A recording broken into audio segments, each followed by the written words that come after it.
김정은의 여동생 김여정을 비롯해 북한 고위급 대표단이 오늘 남한 땅을 밟았습니다. 조명균 통일부 장관이 직접 이들을 영접했는데요. 남북의 첫 만남에서 역시 빠지지 않는 얘기는 날씨 이야기였습니다.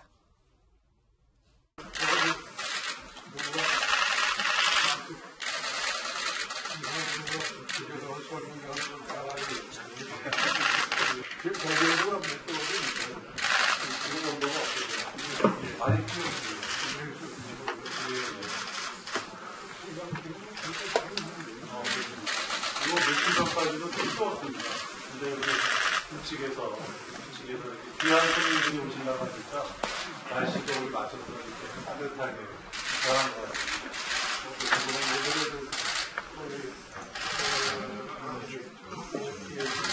영양 기획이 알려주는 나라이고 민정의 의지 하나 받아주세요.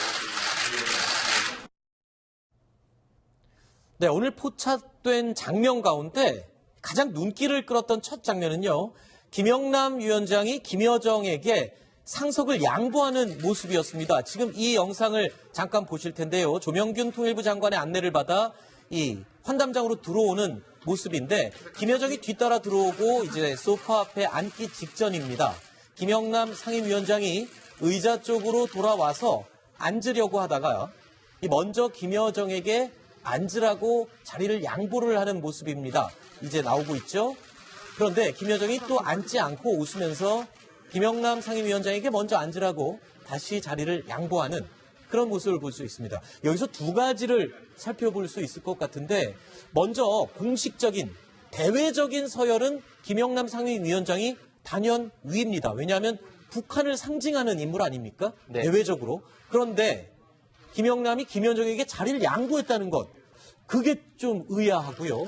그리고 역시 또 김여정이 자리를 끝까지 앉지 않고 양보를 했다는 것, 김영남에게 힘을 실어주는 것, 이 두 가지가 눈에 가장 띈 것 같습니다. 네, 들어올 때부터 이제 김영남이 먼저 들어왔는데, 정상적인 권력 체계라면 가서 먼저 자리에 앉아야 됩니다. 그렇죠. 근데 안 앉고 김여정이 나타나길 기다렸다가 가서 앉으면서도 서로 자리를 양보하고 계속 뒤를 보면서 김여정이 오는 것을 확인하고 있죠. 맞습니다. 얼마나 이제 김여정을 의식하는가 이걸 네. 잘 알 수 있고 장유 유서로 볼 때야 무슨 김영남과 김여정을 비교할 수가 있겠습니까? 아마 손녀뻘 되는 그런 나이 차이가 있음에도 불구하고 네. 저렇게 김영남이 깍듯이 하는 거 보면 어떻게 저 사람이 20년간 국가수반을 했고 3대를 모셨는가 하는 것을 잘 알 수가 있습니다. 네. 지금 화면에 보이시는 저 김영남 위원장은 북한 헌법상으로는 사실상 서열 2위입니다. 네. 공식적인 직함은 당연히 김여정보다 훨씬 더 높겠죠. 네. 그리고 나이도 올해 90세로 알려져 있고 네. 김여정의 경우는 지금 아직 정확한 나이는 알려지지 않았지만 네. 87년생에서 89년생 정도 사이. 네. 그러니까 우리나라 나이로 약 30살 안팎이라는 얘기거든요. 네. 30살을 간 넘긴 나이인데 무려 60살 넘게 차이가 나는 저 상황에서 저런 장면들이 연출되는 걸 보면 이 백두혈통을 얼마나 북한에서 중요시 생각하는가. 네. 지금 저 김여정은 사실상 남한 땅에 처음 온 백두혈통이거든요. 네. 그러니까 그만큼 본인에게 그 실려 있는 그 관심과 무게감 이걸 본인도 알고 있고 김영남도 알고 있다. 이렇게 해석할 수 있는 장면인 것 같습니다. 네. 그쪽에서, 즉 북한에서 말할 때 이 자랑하고 싶어서 백두혈통이라고 이 명칭을 하고 있는데 사실 우리 입장에서 보면 그냥 김씨 일가입니다. 김정은 일가의 한 사람이 온 것이다. 이렇게 표현을 바로 잡겠습니다. 네. 그래요. 백두혈통이라는 표현 자체가 어불성설입니다. 네. 다들 알고 계시겠지만은 김정일 자신도 러시아에 태어났고 그다음에 김정은은 원산에 태어났지 않습니까? 네. 백두산하고 전혀 상관없는 사람들인데 네. 왜 백두혈통이라고 주장하는지 홍보를 하고 싶어서 그렇게 이름을 만들었죠. 그렇죠. 그래서 우리가 그걸 따라할 필요는 전혀 없다 생각하고 네네. 그다음에 김영남 상임위 위원장이 네네. 어떻게 살아남은지가 드러나는 겁니다. 아하. 그 양반이 지금 3대째 현재 그렇게 고위직에 있으면서 네. 한 번도 혁명의 교육을 안 받았어요. 다른 사람들은 다 대부분 다 받았거든요. 그런 거 봐서는 현재 살아남는 방법이 뭐냐. 아하. 일단은 이 김씨한테는 잘 보여야 된다라는 네. 것을 몸으로 실천하고 있습니다. 정성희 의원님은 어떻게 보셨습니까? 저는 특히 김여정의 표정에 굉장히 눈길이 갔습니다. 시종일관 굉장히 여유 있는 웃음을 보였는데 정성희 위원님은 그 미소를 어떻게 보셨나요? 네, 저는 깐네에 있는 그 영화제에 나간 레드카펫을 걷는 여배우를 상상을 했어요. 아, 똑같은, 예, 굉장히 도도하게 턱을 쳐들고서 굉장히 도도하게 걸어가면서도 그 자태 같은 경우는 굉장히 좀 몸에 어떤 우아함 같은 것이 좀 배어 있더라고요. 네. 지금 말씀하신 것처럼 북한의 체제라는 건 우리와 달리 왕조 체제로 이해하기 쉽습니다. 그러니까 마치 신하가 임금을 대하듯이 조선시대 그런 것처럼 당연히 만치 분신 관계처럼 임금처럼 또 그 동생이니까 공주처럼 대하니까 아마 그 김영남이 이렇게 자리를 양보하는 모습을 볼 수 있었던 것 같습니다. 네. 자, 조금 전에 김영남 상임위원장에게 자리를 서로 양보하는 그 모습, 거기서 김여정이 아주 밝은 미소를 머금고 있었는데요. 그 미소, 과연 어떤 의미가 있는지 저희가 이 표정, 인상 전문가에게 한번 물어봤습니다. 보여주는 웃음이에요. 예, 만들어진 웃음이죠. 끈육만 쓰니까. 가짜 웃음은 웃음을 바로 멈출 수도 있어요. 근데 뭐 우리나라도 그러지 않을까?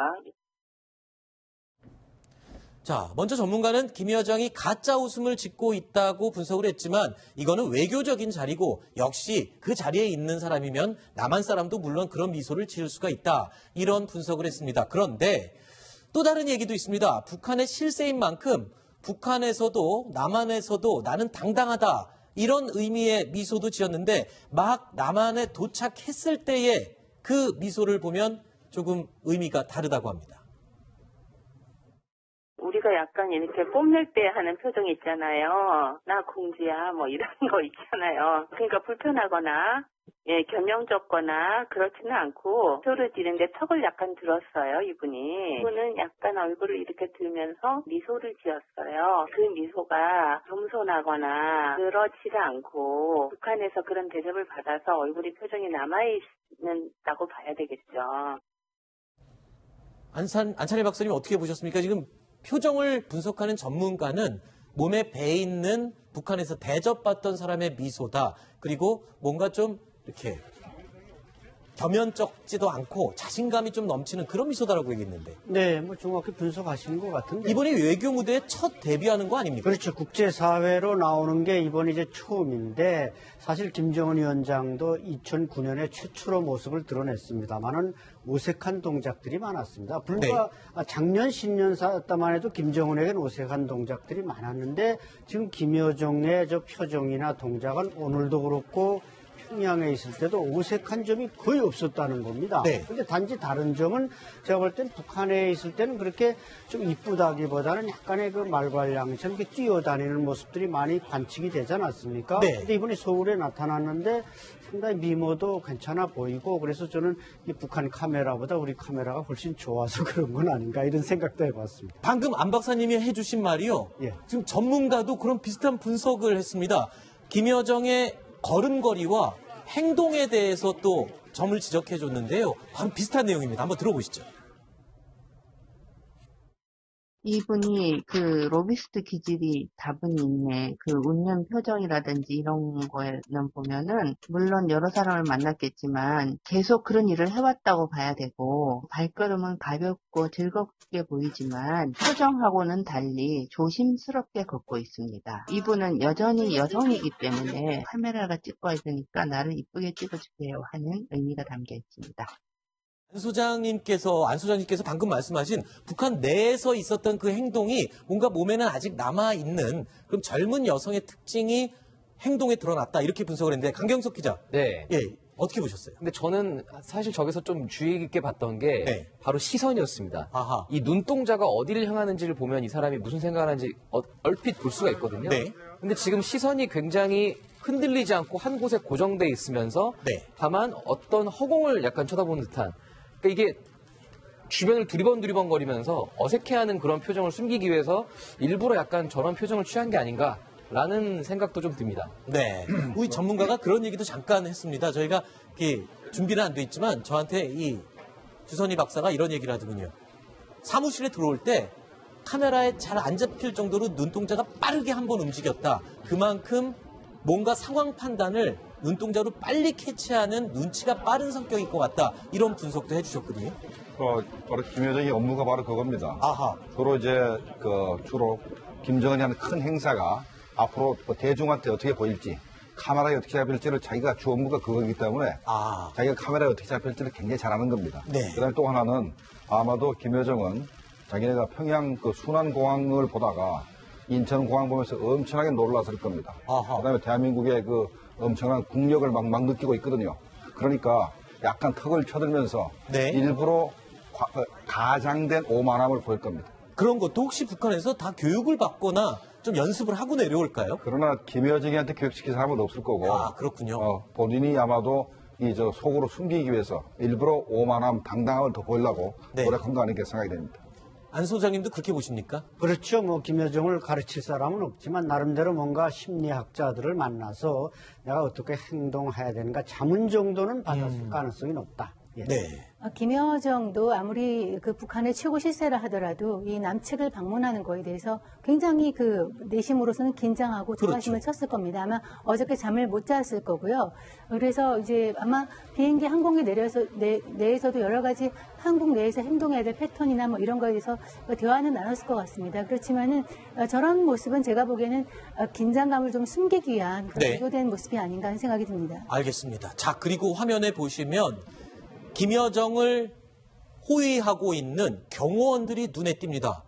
지금 알아보니까요. 취재기자 말로는 이 김정은을 호위하는 호위무사들이 김여정을 지금 호위하러 내려온 것이다. 이렇게 전해지고 있는데 맞습니까? 네, 어떻습니까? 저도 그렇게 알고 있습니다. 네. 있습니다. 그러니까 호위사령부 소속 경호원이 아니라 네. 노동당 6초 소속 경호원, 즉 김정은 친위대들이죠. 아하. 그래서 2014년 10월 4일 날 황병서, 최용래, 김양근, 빅3가 올 때도 김정은이가 바로 저 사람들을 자기 경호원들을 보냈고 지금 선글라스도 똑같고 네. 아마 007은 이번에는 안 들었습니다. 그때는 007을 들고 왔었는데 그 가방에는 뭐가 들었습니까? 글쎄 뭐 아마 휴지가 들었는지 뭐 들었는지 핵단추가 들어있는 것 같지는 않고 네. 근데 상당히 그 호기심을 끌었던 게 007인데 이번엔 007은 들고 오지 않았지만 저 사람들은 그때 똑같은 김정은의 경호원이다 이렇게 봐야 될 겁니다. 만약에 그 가방에는 주로 이제 경호원이라면 총기를 가지고 있었겠죠. 네. 근데 이제 우리나라에서 총기 쓸 일이 없으니까 아마 네. 그 휴지가 들어서 가능성도 있고. 네. 저 화면을 좀 봤으면 좋겠어요. 예. 저기